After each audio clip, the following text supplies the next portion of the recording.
ગિરનારની પાવન ભૂમિ ઉપર આગામી સોમવારથી એક અલૌકિક દિવ્ય અવસર ઉજવવા જઈ રહ્યો છે. પર્વતમાળાઓ વચ્ચે ઘેરાયેલા શિવ મંદિર જટાશંકર મહાદેવના સાનિધ્યમાં પ્રથમ વખત દેવી ભાગવત સપ્તાહનું આયોજન કરવામાં આવ્યું છે. મહંત પૂર્ણાનંદજી બાપુના જણાવ્યા મુજબ મંદિરના જીર્ણોદ્ધાર માટે આ કથા 19મી જાન્યુઆરીથી 28મી જાન્યુઆરી સુધી યોજાશે, જેમાં વ્યાસપીઠ ઉપરથી આંતરરાષ્ટ્રીય વિદ્વાન કથાકાર ડોક્ટર મહાદેવ પ્રસાદ મહેતા દેવી ભાગવતનું ભાવિકોને રસપાન કરાવશે. આ કથા શ્રવણ માટે આવનાર ભાવિકોને વન વિભાગના નિયમોનું ચુસ્ત પાલન કરવા મંદિર તરફથી અપીલ કરવામાં આવી છે.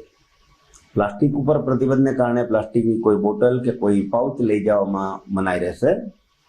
ધારાસભ્ય સંજયભાઈ કોરડિયાએ પણ ઉમેર્યું છે કે કથા શ્રવણનો સમય દરરોજ સવારે 9 થી 1 વાગ્યા સુધીનો રાખવામાં આવેલો છે. દેવી ભાગવત કથા શ્રવણનો લાભ લેવા ભાવિકોને અનુરોધ કરવામાં આવ્યો છે. જય ગિરનારી, જય જટાશંકર.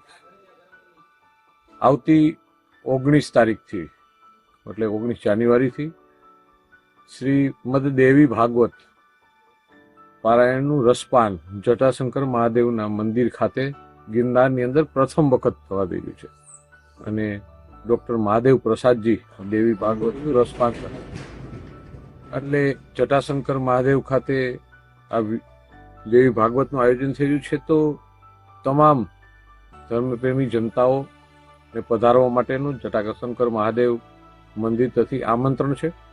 મારે વિનંતી છે કે આપ જ્યારે આવો તો જેને શરીરની તકલીફ છે, શ્વાસની તકલીફ છે, એવા વડીલો અહીંયા ન આવે એટલા માટે કે હેરાન ન થાય, એમનું લાઈવની વ્યવસ્થા છે.